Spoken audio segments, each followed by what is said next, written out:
നടൻ വിശാലിൻ്റെ വാർത്തകളാണ് പ്രേക്ഷകർ ഇപ്പോൾ ഏറ്റെടുക്കുന്നത്. കുറച്ചധികം നാളുകളായി തന്നെ നടന് അസുഖമുണ്ട് എന്ന് പറഞ്ഞുകൊണ്ട് എല്ലാവരും എത്തിയിട്ടുണ്ടായിരുന്നു. നടൻ വളരെയധികം ക്ഷീണിതനായി കാണപ്പെടുകയും വേദിയിലെത്തി സംസാരിച്ചപ്പോൾ വിറയൽ അനുഭവപ്പെടുകയും ചെയ്തപ്പോഴാണ് പ്രേക്ഷകർ ഇത് പറഞ്ഞത്. വിശാലിന് എന്ത് അസുഖമാണ് എന്ന് പിന്നീട് സോഷ്യൽ മീഡിയ തിരക്കുകയും ചെയ്തു. അതോടൊപ്പം തന്നെ നിരവധി പേര് ഈ വാർത്തകളെക്കുറിച്ച് ഏറ്റെടുക്കുന്നുമുണ്ട് എന്ന് നമുക്ക് പറയാൻ സാധിക്കുന്നത് ഇതുകൊണ്ടാണ് എന്ന് തന്നെ പറയാം. സോഷ്യൽ മീഡിയ ഉപയോഗിക്കുന്ന എല്ലാവരും ഈ വാർത്തയോട് പ്രതികരിക്കുന്നു. ഇപ്പോൾ എല്ലാവരും അദ്ദേഹത്തിൻ്റെ വാർത്തകളെക്കുറിച്ചാണ് വിശദീകരിക്കുന്നത്. ബോധരഹിതനായത് എന്തുകൊണ്ടാണെന്നാണ് പ്രേക്ഷകർ ചോദിക്കുന്നത്. പുതിയ സിനിമയുടെ ചടങ്ങുമായി ബന്ധപ്പെട്ടായിരുന്നു അദ്ദേഹം തിരക്കിലായിരുന്നത്. ആ തിരക്കിലൂടെ തന്നെയായിരുന്നു വാർത്തയിലൊക്കെ തന്നെയും പ്രാധാന്യം നേടിയത്. എല്ലാ വർഷവും ഇവിടെ ചിത്തിര ഉത്സവം ഗംഭീരമായി ആഘോഷിക്കാൻ എത്തുന്ന വിശാൽ ഇത്തവണയും മുടങ്ങാതെ എത്തി. എന്നാൽ അതിനുശേഷമാണ് ഈ സംഭവം ഇവിടെ അരങ്ങേറിയത്. ഇത്തവണ സൗന്ദര്യ മത്സരത്തിനെത്തിയ വിശാലാണ് ശരിക്കും പറഞ്ഞാൽ ഇപ്പോൾ ബോധരഹിതനായി വീണുപോയത്. ആദ്യമൊന്നും മിണ്ടുന്നില്ലായിരുന്നു.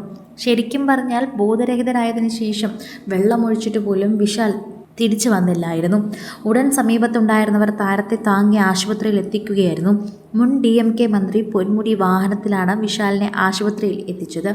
രാഷ്ട്രീയമായി തന്നെ രണ്ട് ഭാഗങ്ങളിൽ നിൽക്കുന്നവരാണ് വിശാലും പൊന്മുടിയും. വിശാലിന് എന്തുകൊണ്ട് ഇങ്ങനെ സംഭവിച്ചുവെന്നും ബോധക്ഷയത്തിന് പിന്നിലെ കാരണമൊന്നും വ്യക്തമല്ല. ചൂടിൻ്റെ ആഘാതവും അതിയായ വായുസഞ്ചാരത്തിൻ്റെ അഭാവവും കാരണമായിരിക്കാം എന്ന് വാർത്തയിൽ പറയുന്നു. വിശാൽ ബോധരഹിതനായി വീണതിൻ്റെ കാരണവും നിഗമനവും ഇതാണെന്നാണ് കൃത്യമായി അവർ പറയുന്നത്. ആദ്യമായല്ല അവശ്യനിലയിൽ പൊതുവേദിയിൽ നടനെ പ്രേക്ഷകർ കാണുന്നത് എന്ന് പറയുന്നു. ഇതിനു മുൻപും ഇത്തരത്തിലൊരു സംഭവം ഉണ്ടായിട്ടുണ്ടെന്നും പ്രേക്ഷകർ പറയുന്നുണ്ട്. ആദ്യമായി താരം അവശ്യനിലയിൽ പ്രത്യക്ഷപ്പെട്ടത് ഇതിനു മുൻപ് മതഗതരാജരയുടെ റിലീസുമായി ബന്ധപ്പെട്ടായിരുന്നു. അതുകൊണ്ട് തന്നെ വാർത്തയിലൊക്കെ തന്നെയും ഏറ്റെടുക്കുന്നുണ്ടായിരുന്നു. വിറയ്ക്കുന്ന കൈയും തളർന്ന കണ്ണുകളും പരസഹായത്തോടെ വിശാൽ അന്ന് ചടങ്ങിന് എത്തിയതൊക്കെ തന്നെയും വാർത്തയിൽ ഇടം പിടിച്ചതാണ്. നിന്ന് സംസാരിക്കാൻ സാധിക്കാത്തതിനാൽ ചടങ്ങ് തീരും വരെ വേദിയിൽ ഇരിക്കുകയായിരുന്നു നടൻ. മൈക്ക് പോലും പിടിക്കാൻ കഴിയാത്ത വിധം കൈകൾ വിറയ്ക്കുന്നുണ്ടായിരുന്നു. അന്നത്തെ വീഡിയോ വൈറലായപ്പോൾ തീവ്രമായ പനിയുണ്ടായിരുന്നതിനാൽ തന്നെ തനിക്ക് വിറയലുണ്ടായതെന്നായിരുന്നു വിശാലിൻ്റെ വിശദീകരണം. എന്നാൽ പലരും താൻ മാരകമായ അസുഖത്തിന് ചികിത്സയിലാണെന്ന് പറഞ്ഞതിനെ നടൻ ആരോപിച്ചിരുന്നു.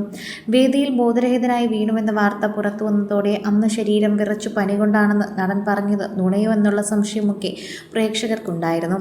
അന്നു മുതൽ തന്നെ വിശാൽ ഇത്തരത്തിലാണ് സോഷ്യൽ മീഡിയയിലും വേദികളിലുമൊക്കെ എത്തുന്നത്. പൊതുവേദികളിൽ പൊതുവെ വിശാൽ ഇത്തരത്തിലെത്തുമ്പോൾ തന്നെ ട്രോളുകളൊക്കെ നിറയാറുണ്ടായിരുന്നു. സോഷ്യൽ മീഡിയയിൽ പോസ്റ്റുകൾ നിറയുന്നതിനോടൊപ്പം തന്നെയാണ് പ്രേക്ഷകർ ഇതിൻ്റെ വാർത്തകൾ ഏറ്റെടുക്കുന്നതും. വിശാലിന് എന്ത് പറ്റിയത് ചോദിച്ചുകൊണ്ട് നിരവധി പേർ എത്തുന്നുണ്ട്. സോഷ്യൽ മീഡിയ പോസ്റ്റായിരുന്നു ആദ്യം കണ്ടത്. വിശാൽ ബോധരഹിതനായി വീണു എന്നും വേദിയിൽ വെച്ച് വീണതിനെ തുടർന്ന് ആശുപത്രിയിൽ എത്തിച്ചു എന്നുമായിരുന്നു പ്രധാന വാർത്തകൾ.